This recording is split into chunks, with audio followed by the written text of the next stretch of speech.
Jakten på en vettig svensk skräckfilm fortsätter. Och nu hoppas vi på att äntligen få se äkta skräck.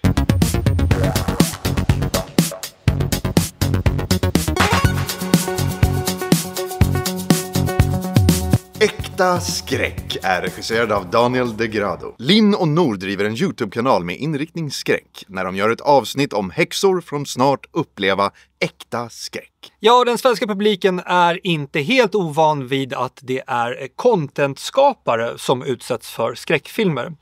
Förr i tiden så recenserade vi Feed och vi recenserade Cancelled, och den här gången är det lite så här found footage-material. Jag är så tacksam över att jag har glömt bort de filmerna så att jag bryr mig inte. Nej, det förstår jag. Absolut. Men helt rätt i att det känns som de försöker hitta publiken igen. Jag vet inte om de försöker bonda med kidsen. För liksom alla gör ju content idag. Ja. Då blir det så här, åh gud, jag känner igen det där. Alltså, eller att man tittar väldigt mycket på den här typen av content. Exakt. Det är ju content online, så tycker jag inte idén är speciellt originell längre. Den har typ aldrig varit det, för att liksom Blair Witch Project gjorde det ju en gång i tiden. Det var inte online så, men det är ju typ samma sak. Det enda som skiljer det från Blair Witch Project är att de här människorna då tittar in i kameran och försöker skapa content samtidigt som skräcken händer. Ja. Det har släppts en svensk skräckis en gång i tiden som påminde om found footage. Det var bara det att det var inte found footage, men det var filmat som om det var det. Du vet, som kamera. Den hette Det Okända. Och den var ju inte så jätteprisad, den filmen. Bortglömd av de flesta. Men inte Sebbe. Nej, jag kommer ihåg dålig film. Jag har för mig att det var några bra skådespelare där. Sånt behöver vi mer av i skräck. Absolut. Vi har ju sagt det 1000 gånger förut att det behövs bra skådespeleri och karaktärer man bryr sig om, för att när väl skräckelementen händer i filmen så ska vi bry oss om karaktärerna helt enkelt. Linn och Nor, de driver en YouTube-kanal. Där känner vi igen oss direkt. Vi letar inte efter skräck. Nej, även om vi ibland kan bli helt skräckslagna av vad vi tittar på. Ja. Och de här två får nys om att i Torsåker, där har det hänt en gång i tiden häxbränningar. Ja. Folk som brändes på bål, jag tror det var 71 personer samtidigt som brändes. Först högg de huvudet av dem, sen brände de dem. Ja. De var lite mer trevliga än att bränna dem levande. Ja. Men självklart så måste de åka upp dit och då tar de in på ett litet pensionat.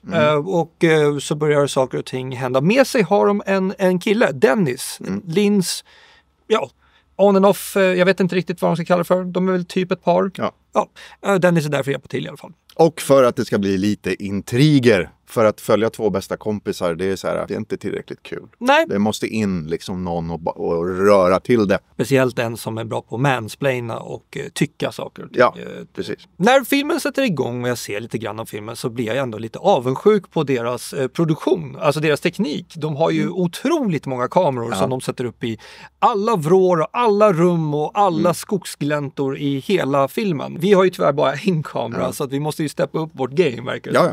Om ni börjar prenumerera och likea och subscriba, och kan vara det att vi inte är riktigt high på att sälja in oss. Nej, exakt. Men mystiska grejer händer ju i Torsåker. Och det finns mystiska människor där.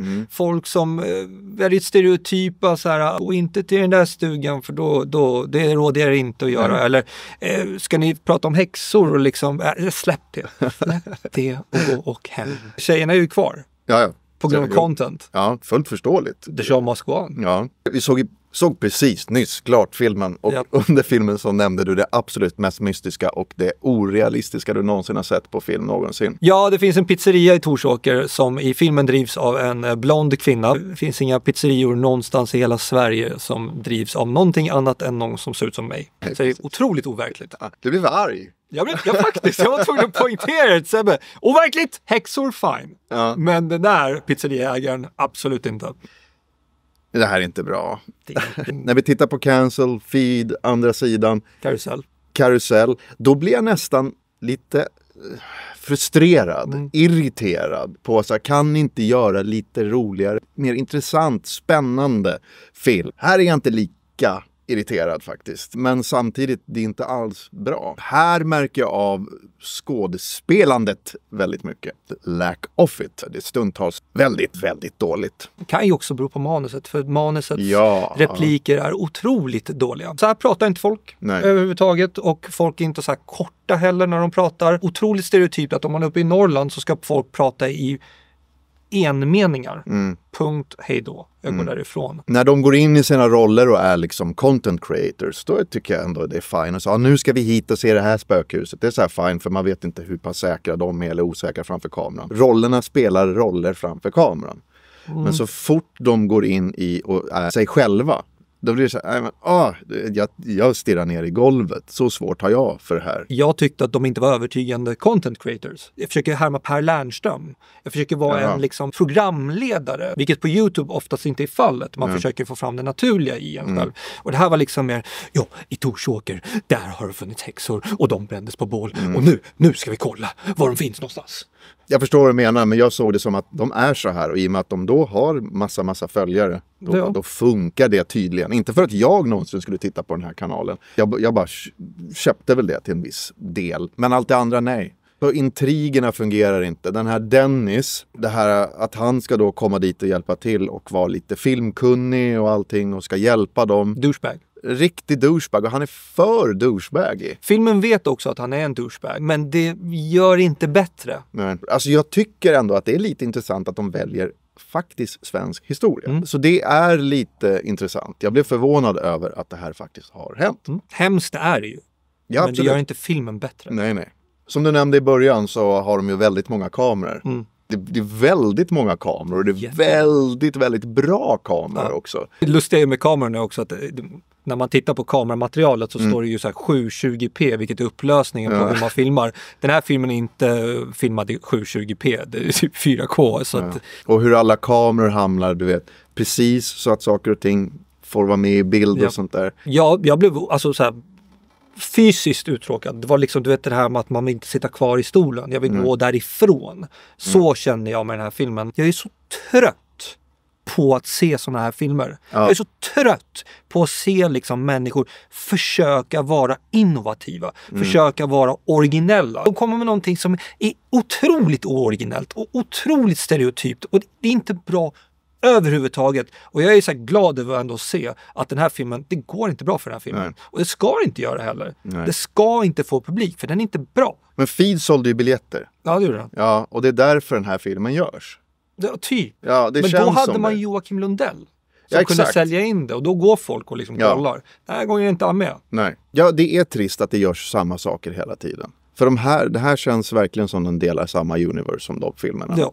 Nej, jag rekommenderar inte den här överhuvudtaget. Jag säger inte att jag rekommenderar den, men jag hade inte samma liksom ilska som jag hade med de tidigare filmerna vi har recenserat. Jag såg inte fram emot det här. Jag såg fram emot att sitta här och spela in det med dig. För det var ett tag sedan vi gjorde det här nu. Då såg jag fram emot det som en helhet. Ungefär som jag brukar ibland rekommendera film för att man bara ska gå ett kompisgäng och gå och titta på bio med popcorn och skratta och ha kul åt skräckfilm framförallt. Här känner jag lite samma känsla, men bara för att jag får gå och titta på film med dig.